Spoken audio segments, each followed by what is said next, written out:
So you know, when you are sick, then I would say this is the best time to do this kind of practice, because the body cannot do much, and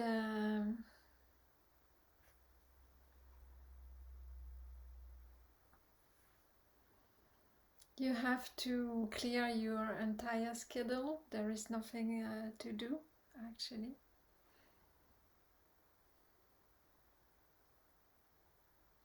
And instead of, I don't know, lying in bed and listening to something, reading a book, or watching series, you just lie down there and do the inside practice, because you will learn a lot.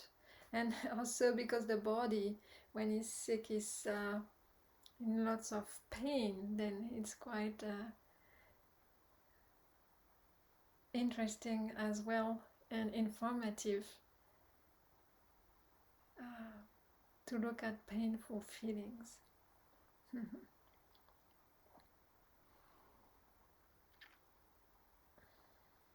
And I remember when I did my first 7-day silent retreat. Actually, I did only one.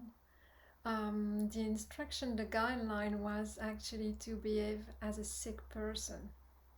That means that when the body is sick, it's very slow, and all gestures, movements are very slow. Even when you walk, or when you go up from bed to the bathroom, to the kitchen, then body is very slow. That means that the mind actually will adapt to that slow motion, I would say. So because we had to act and behave as sick person, so every steps were very slow. We moved very slow.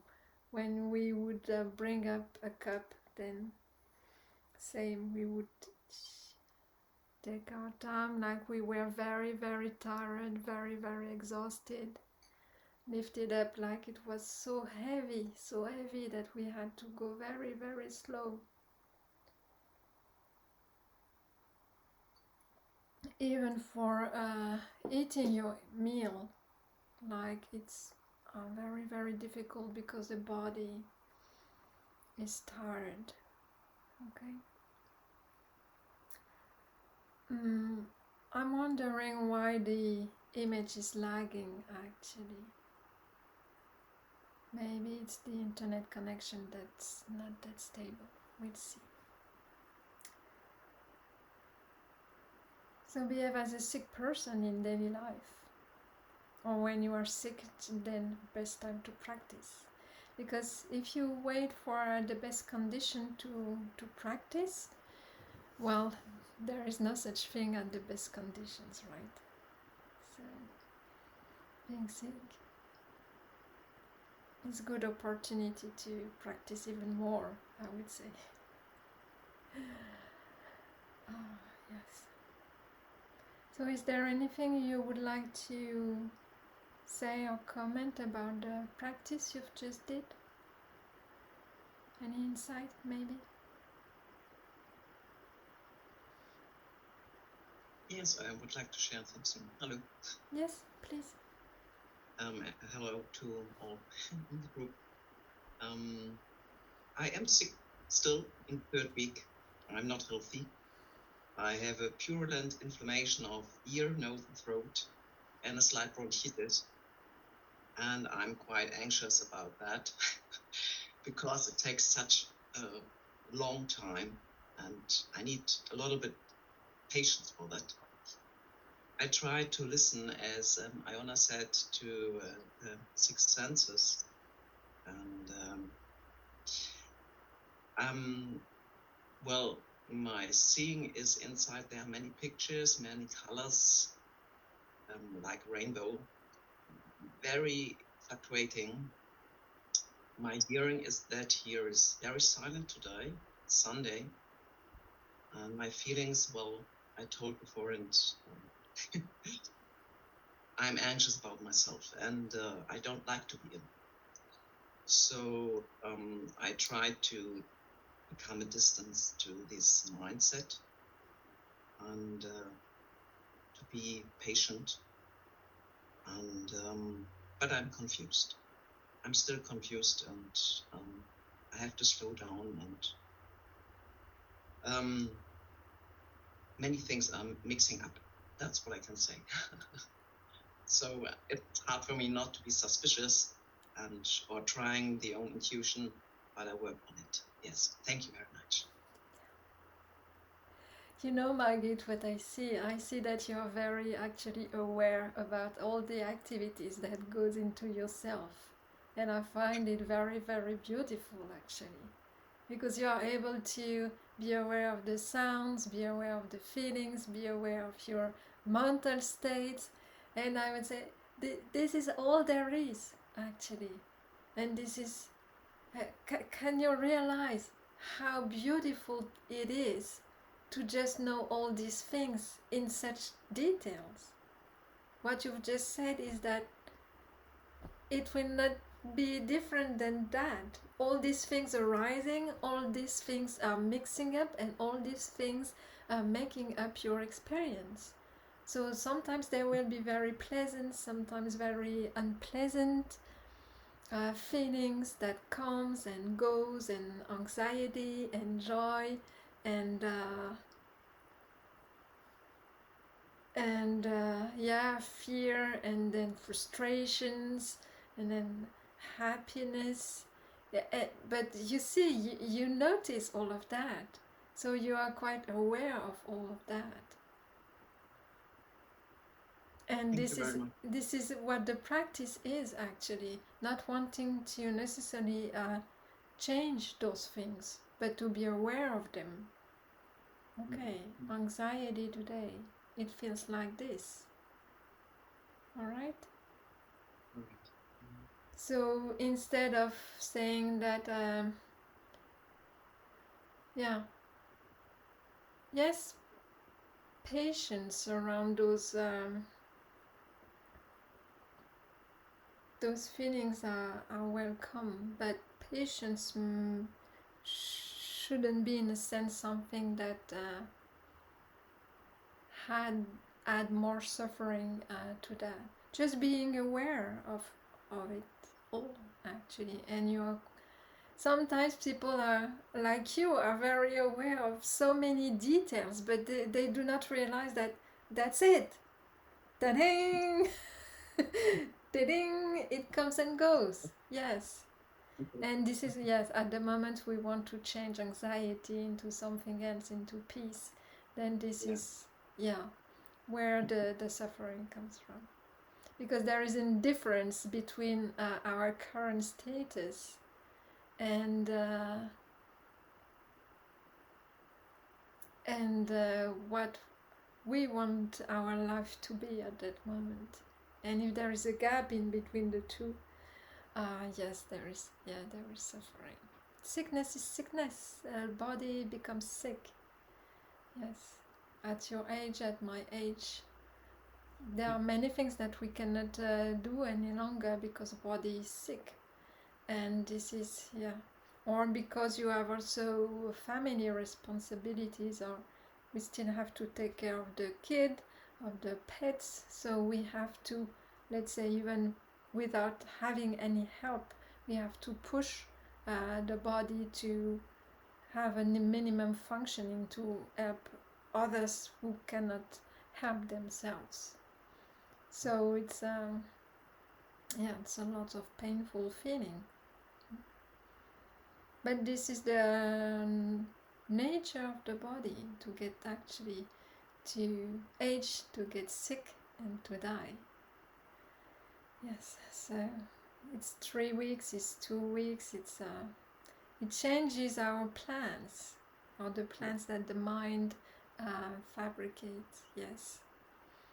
And therefore, because there is discrepancy between our plans or what we have planned for the future or for the day, because there is discrepancy between that and the reality, then there is suffering, yes. But realizing how much you are aware of all of that, awareness itself. And the more we practice that way, then we start to get interested in the process itself. And say, yeah, if you also understand that there is nothing else than that, in a sense, nothing else than that awareness of all those things arising and passing away. So you cannot choose what actually arises and passes away. You cannot choose them.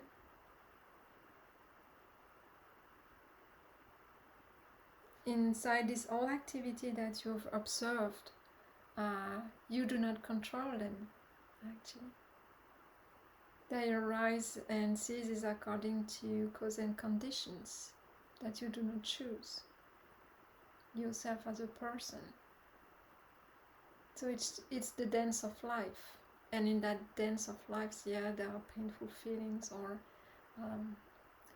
different kind of mental states, yes. And the more you see, the more these observations, the more you allow this clear seeing, this observation, the more you will realize how certain mental states are painful and maybe some are unnecessary. And because you will see that over and over again, at some time you will, yeah, there will be recognition of this unnecessary mental patterns, and then they will be released and they will not come back. So this is why this kind of practice is actually important, because this is where understandings come from. And you can actually do that practice all day long. But you will see that, yeah, the sitting practice or reclining practice is,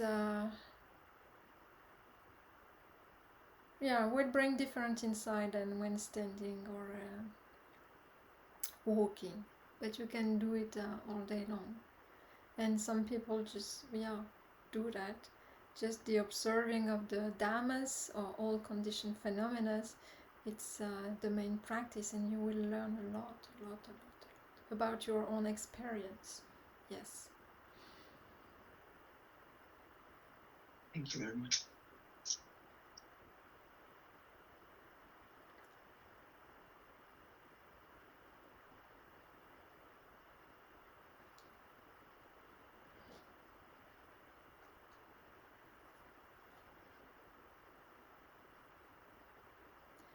Because in this kind of observation,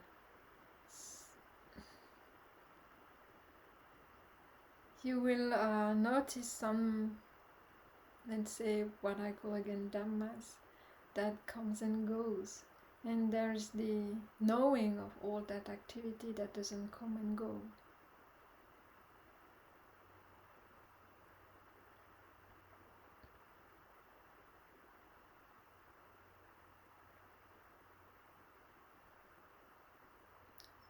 In those dhammas, there are what we call the three characteristics of existence, or the three marks, that are anicca, impermanence, anatta, non-self, and dukkha, suffering.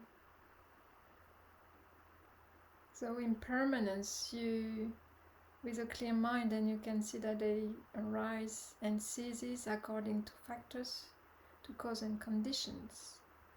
And they are actually non-personal, so you do not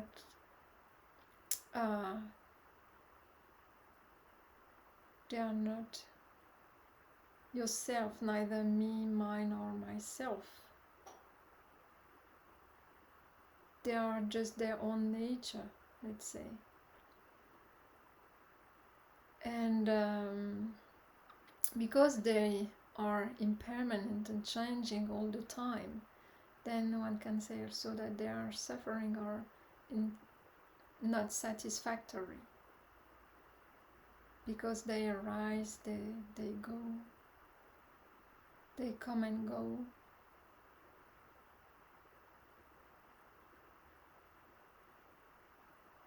And because of their changing nature, they are not fulfilling. So this is also part of the work, or how to develop clear comprehension, wisdom, is to look at these three marks of all that makes a pure experience. Because once you've developed this clear seeing, then this is where from where true liberation can come from.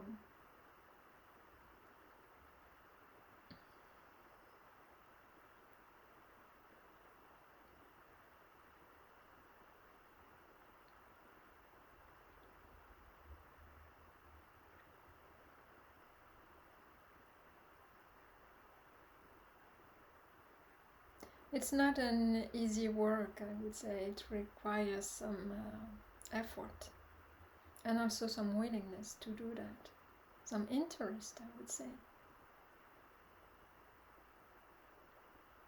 perseverance, yes, faith also in the method.